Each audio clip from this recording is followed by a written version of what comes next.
नमस्कार, NaukiNews.com में आपका स्वागत है। मैं हूं गिरिजेश वशिष्ठ।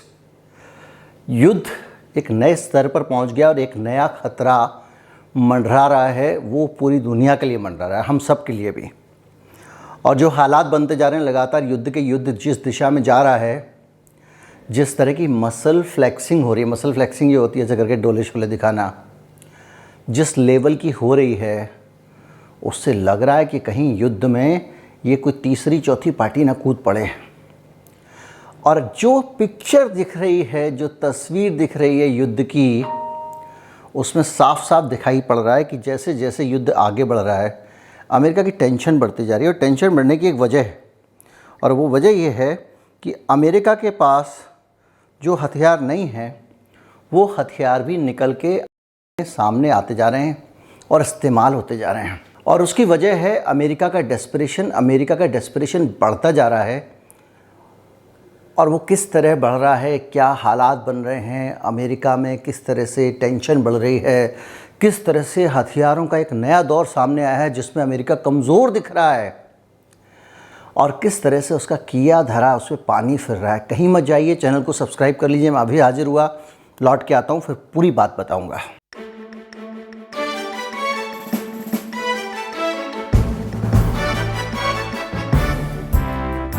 यूक्रेन का जो वेस्टर्न पार्ट है, जो पश्चिमी हिस्सा है, जो यूरोप से जुड़ा हुआ है और जहाँ से लगातार अंदर रसद आ रही थी, बहुत सारे हथियार जो पश्चिमी देश दे रहे थे, उस हिस्से में अचानक से एक इतना बड़ा ब्लास्ट हुआ कि किसी को समझ में नहीं आया। किसी भी राडार को पता नहीं चला क्या हो रहा है, क्या नहीं हो रहा है।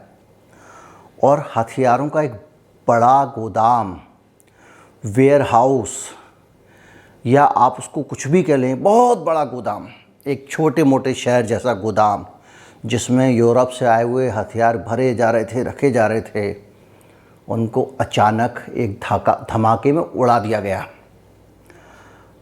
और ये तबाही यूक्रेन के लिए बहुत बड़ा धक्का है। और जितना बड़ा धक्का ये यूक्रेन के लिए है, उससे बड़ा धक्का नाटो देशों के लिए है, क्योंकि इन्होंने जो हथियार दिए थे उनका एक बड़ा हिस्सा उड़ा दिया गया है। लेकिन इन दोनों से भी ज़्यादा टेंशन की बात अमेरिका के लिए है। अमेरिका के लिए टेंशन की बात इसलिए है कि जिस तरह की टेक्नोलॉजी इसको उड़ाने के लिए इस्तेमाल की गई, ना तो अमेरिका के पास वो टेक्नोलॉजी है और ना उस टेक्नोलॉजी का काट है।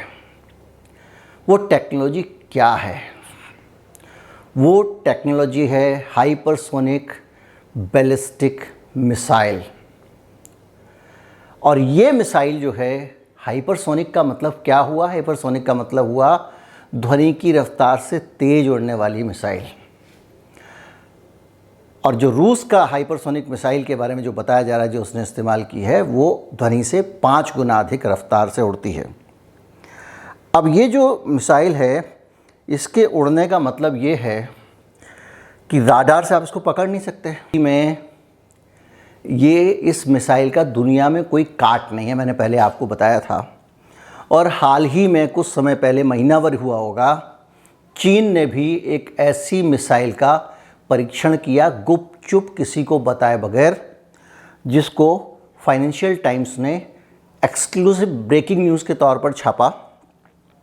और उस खबर के बाद अमेरिका ने दावा किया कि उसने भी सफलतापूर्वक परीक्षण कर लिया, लेकिन तैयार मिसाइल उसके बेड़े में नहीं है। और उससे बड़ा सवाल इस बात का है कि ये जो मिसाइल है, इसकी काट किसी के पास नहीं है। और ये मिसाइल कहाँ कहाँ है? अगर उन देशों का नाम सुनेंगे तो उन देशों में सबसे पहले आता है चीन। उत्तर कोरिया के पास इंटरकॉन्टिनेंटल बैलिस्टिक मिसाइल है, यानी कि वो एक कॉन्टिनेंट से दूसरे कॉन्टिनेंट में, सभी कॉन्टिनेंट में हमला कर सकता है। यानी वो न्यूक्लियर वारहेड लगाकर अगर अमेरिका के ऊपर मिसाइल छोड़ दे तो अमेरिका को पता ही नहीं लगेगा और उसके यहाँ जाके ब्लास्ट कर देगी मिसाइल। क्योंकि जो भी मिसाइल को देखने पकड़ने का सिस्टम है, वो सारे के सारे सिस्टम हाइपरसोनिक मिसाइल के सामने फेल हैं। और जो इंटरकॉन्टिनेंटल हाइपरसोनिक मिसाइल होती है, उसके बारे में कहा जाता है कि उसकी रेंज जो है वो 5500 किलोमीटर की कम से कम होनी चाहिए, तभी वो इंटरकॉन्टिनेंटल मानी जाएगी। हमारे भारत के पास भी मजबूत मिसाइल्स हैं। हमारी अग्नि 5 5000 किलोमीटर तक की मार करती है, लेकिन विदेशी लोग ये कह रहे हैं कि नहीं, ये इनकी मिसाइल 8000 किलोमीटर वाली है और ये जानबूझकर अपनी क्षमता को छिपा रहे हैं ताकि इनके ऊपर कोई सैंक्शन ना लगे, दबाव ना बढ़े। इंटरकॉन्टिनेंटल मिसाइल भारत के पास भी है। तो आप सोचिए, जो मिसाइल अमेरिका के पास नहीं है वो उन देशों के पास है जो रूस के दोस्त हैं। भले ही रूस के पास है, चीन के पास है, उत्तर कोरिया के पास है, भारत के पास है। और ऐसी स्थिति में अब बच जाते हैं जर्मनी और ऑस्ट्रेलिया, जो 2 ऐसे देश हैं जो अमेरिका के साथ में हैं। तो अब खुदा न खास्ता लड़ाई झगड़ा बढ़ा, कुछ ज़्यादा अमेरिका जोश में आया, बाइडेन साहब थोड़ा उछले और एक ठो मिसाइल किम जोंग ने छोड़ दी, उड़ती हुई गई और वहाँ जहाँ चाहा वहाँ पे उसने ब्लास्ट कर दिया। अगर वो 100 मिसाइल पेंटागन पे छोड़ दे तो क्या करेंगे? आपको तो दिखेगी नहीं आसमान में कहाँ से आ रही है। ये एक बहुत बड़ी चुनौती है, इसलिए टेंशन भी है। अभी तक लोग मसल फ्लेक्सिंग कर रहे थे, बता रहे थे हमारे पास हाइपरसोनिक मिसाइल है, लेकिन यूक्रेन में रूस ने हाइपरसोनिक मिसाइल छोड़कर ये सख्त संदेश दे दिया है। और दूसरा संदेश एक और आया है रूस की तरफ से। रूस के राजदूत ने साफ साफ कह दिया है कि उसके पास नाटो से निपटने के लिए भी प्लान है।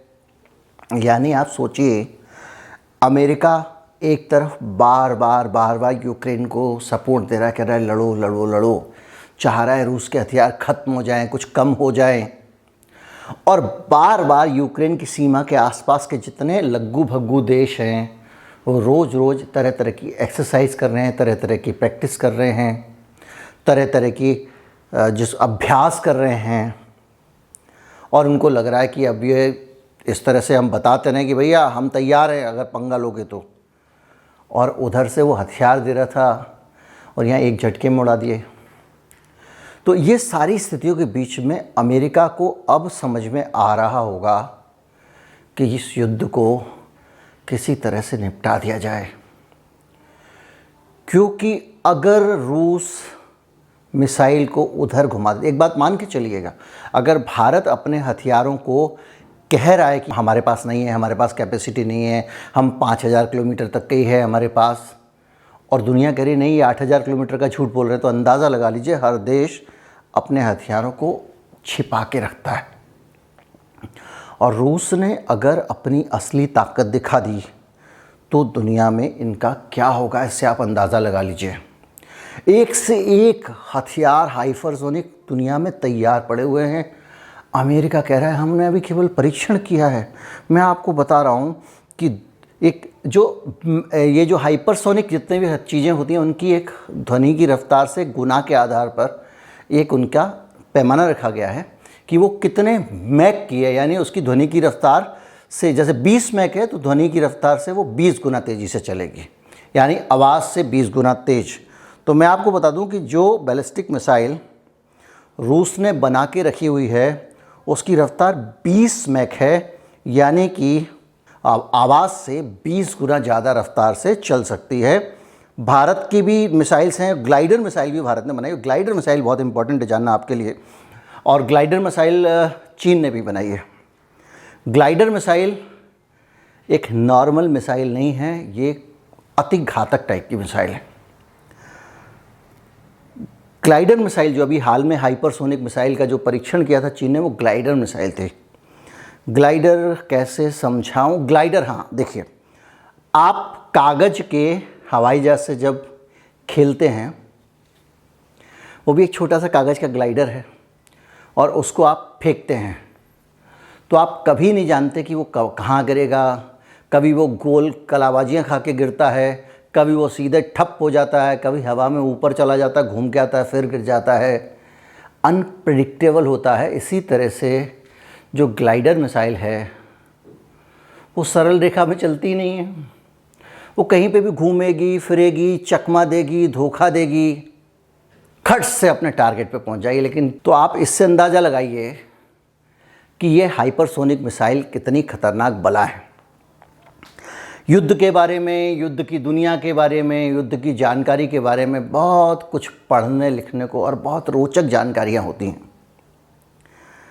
अगर आप युद्ध के बारे में जानना चाहें, प्रथम विश्व युद्ध के बारे में जानना चाहें, द्वितीय विश्व युद्ध के बारे में जानना चाहें, तो कुकू एफएम पर बहुत सारी बुक समरी हैं। बुक समरी बड़ी खूबसूरत सी चीज़ है कि आपको बहुत मोटी किताब ना पढ़ना पड़े, इसलिए उन किताबों का निचोड़ निकाल के आपको सुना दिया जाता है।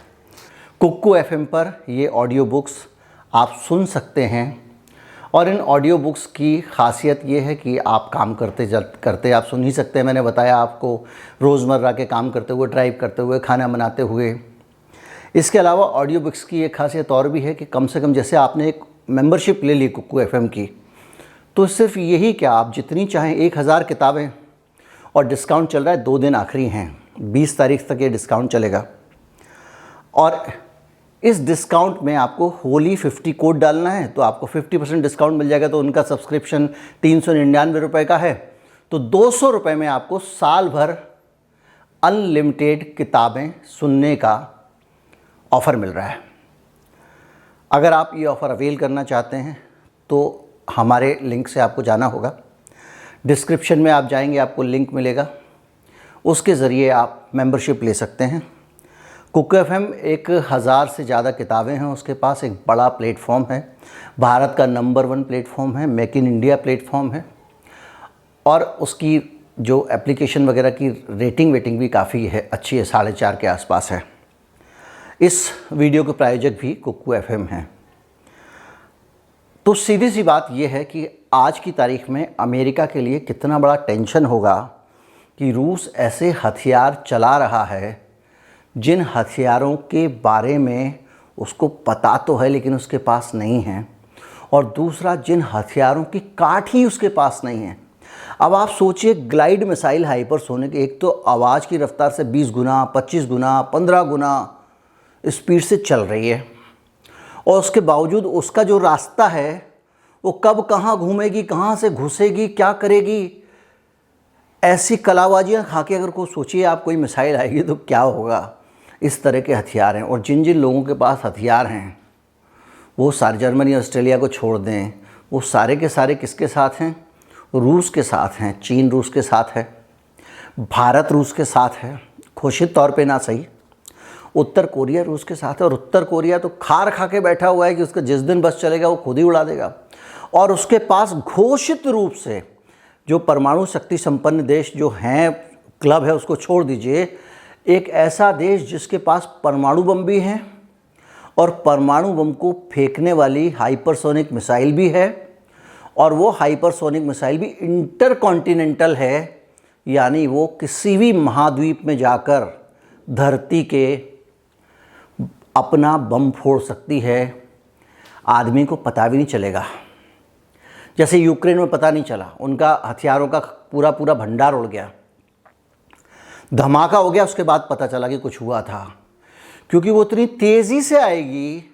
अब आप बताइए, जितना जब जाके राडार यहाँ से सिग्नल छोड़ेगा, उस मिसाइल से टकरा के सिग्नल वापस आएगा, उतनी देर में ये मिसाइल 50 गुना दूरी तय कर चुकी होगी उस जगह से। तो किसी तरह का सवाल ही नहीं है। और अगर मान लीजिए आप सोचेंगे हम अंदाजे से मार देंगे 50 गुना, तो पहले तो आपको पता नहीं जो मिसाइल उड़ के गई है वो कितने मैक स्पीड वाली है, पहली चीज़। दूसरा, वो मिसाइल वो चक्कर घिरनी वाली हुई तो क्या करोगे आप? दिवाली पे रॉकेट पागल नहीं हो जाता है? या कई लोग बचपन में आपने देखा होगा कि रेलगाड़ी जो होती थी ना, रस्सी पे चलने वाली एक रेल आती थी दिवाली पे पटाखा, तो क्या करते थे, रेल को निकाल लेते थे और उसके अंदर से, एक रेल के अंदर से, क्योंकि वो जाती थी और आती थी, तो उसमें 2 रॉकेट लगे होते थे, तो उनको निकाल के उनका रॉकेट बना लेते थे दिवाली पे, और उसको झाड़ू की तीली में बांध के और उसको उड़ाते थे। और जब वो रेल का रॉकेट उड़ता था तो वो यहाँ इतना घूमता था, कुछ पता नहीं चलता था। कभी कभी लोग जिन्होंने चलाया उनके ऊपर ही घुस जाता था।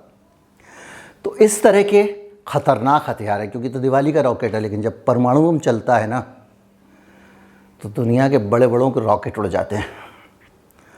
और इसीलिए रॉकेट का पता नहीं, लेकिन बाइडेन के हाथ के तोते उड़े हुए हैं और उम्मीद करते हैं कि हथियारों का खौफ ही सही इस वॉर को थोड़ा कम कर दे, किसी तरह से शांति ले आए। क्योंकि अभी तक जो अमेरिका सोच रहा था कि रूस के हथियार ख़त्म हो जाएंगे, वो तो हो नहीं रहे हैं, वो तो और तेज़ी से हमला कर रहा है। उसने बहुत टाइम लिया, लोगों को निकल जाने का मौका दिया, आराम से खड़ा रहा कीव के बाहर। अब वो रोल में आ रहा है तो कहीं ऐसा ना हो कि मामला ज़्यादा बिगड़ जाए। देखो जी, लड़ाई होगी तो उससे किसी का नुकसान हो ना हो, आम आदमी का नुकसान होगा।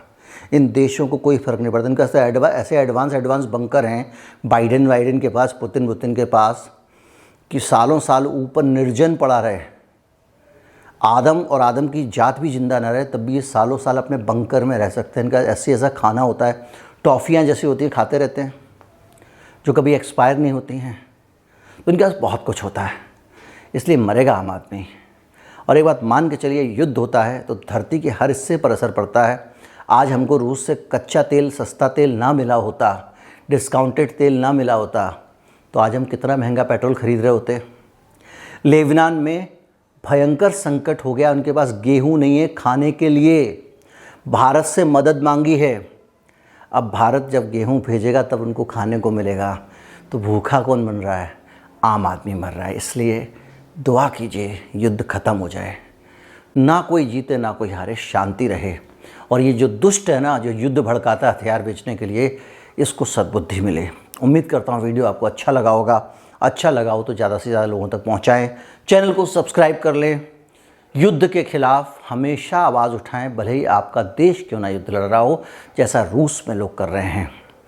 जैसे एक चैनल की प्रोड्यूसर ने खड़े होकर शो के बीच में पोस्टर्स दिखाए कि युद्ध नहीं चाहिए, जैसे सड़क पे लोग प्रदर्शन कर रहे हैं युद्ध नहीं चाहिए, इस तरह से हमको भी युद्ध के खिलाफ हमेशा आवाज़ उठानी चाहिए। और बहुत सारे लोगों ने इस देश में, जब भारत पाकिस्तान का युद्ध चल रहा था, या बांग्लादेश का युद्ध चल रहा था, या चीन का युद्ध चल रहा था, भले ही उनको देशद्रोही कहा गया, उन्होंने युद्ध के खिलाफ आवाज़ उठाई है, क्योंकि युद्ध मानवता का दुश्मन है। नमस्कार, जय हिंद।